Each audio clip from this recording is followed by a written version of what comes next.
Hormis que ces écrits que je vous propose aujourd'hui et que je publie sous forme d'audio fut publié au courant de l'année 2010 sur le site The One Line Library of Theodore Austin Sparks, soit environ une quarantaine d'années après que notre frère Theodore Austin Sparks ait été rappelé auprès du Seigneur. Nous ne savons pas s'il s'agit d'un texte écrit de sa main ou d'un message qu'il a donné oralement, retranscrit ultérieurement, comme c'est le cas de certains de ses textes. Cependant, après lecture et traduction, il semble possible que ce soit effectivement une retranscription d'un message oral.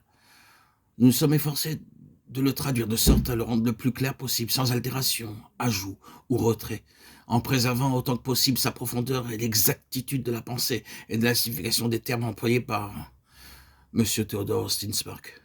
En ce qui concerne les références bibliques, nous sommes appliqués à prendre la correspondance la plus proche des passages cités dans les méditations que je vais vous proposer. Ainsi, alors que la référence de base reste la version française Louis II, il nous est paru juste, dans le respect de la pensée de l'auteur et après quelques recherches, de préciser lorsque le texte initial se rapproche davantage d'une autre version telle que celle de Darby, de la version anglaise King James ou de l'American Standard Version.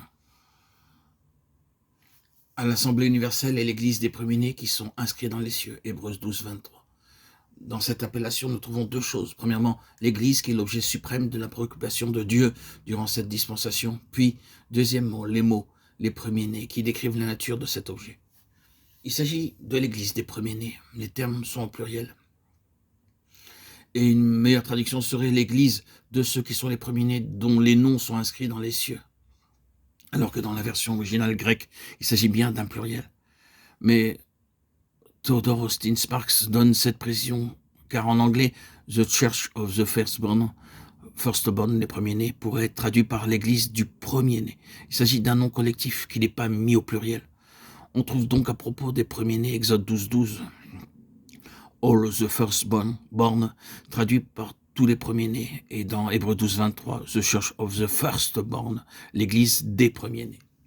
Ainsi, la seconde partie de l'allégation donne corps à la première, c'est l'Église des premiers-nés.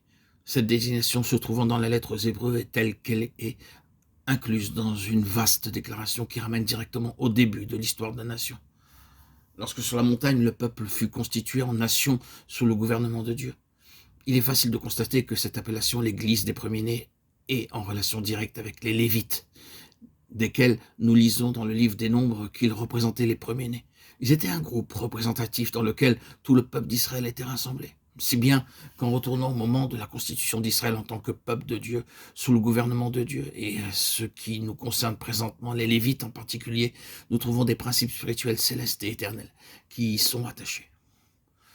Vous serez familier avec l'objet de cette lettre aux Hébreux et la dernière partie du chapitre 12 exprime très largement celui-ci. C'est-à-dire qu'une représentation terrestre des choses célestes dont le but a été accompli était en train de disparaître ou avait disparu.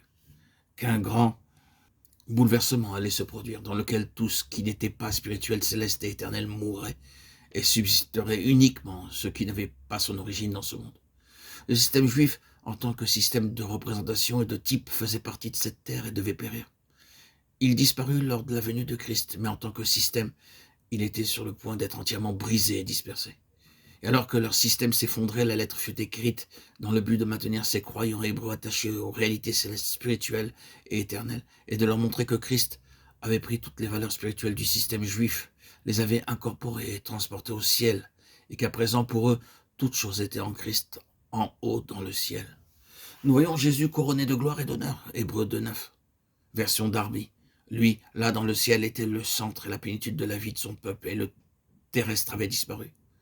Tout cela ne nous est pas étranger, mais nous cherchons à voir les principes spirituels permanents qui ont été introduits par des figures, des types et des représentations, les images des choses qui sont dans les cieux, Hébreux 9, 23, et à entrer dans la valeur de ces principes spirituels, parce qu'ils perdurent. Ils sont éternels, ils sont célestes, ils sont inébranlables, immuables, ils résistent à tout ébranlement des cieux et de la terre. Ainsi, lors de ces méditations que je vais vous proposer, sous forme d'audio, nous allons être occupés avec cette désignation, l'Église des premiers-nés. Et elle englobe de nombreux aspects.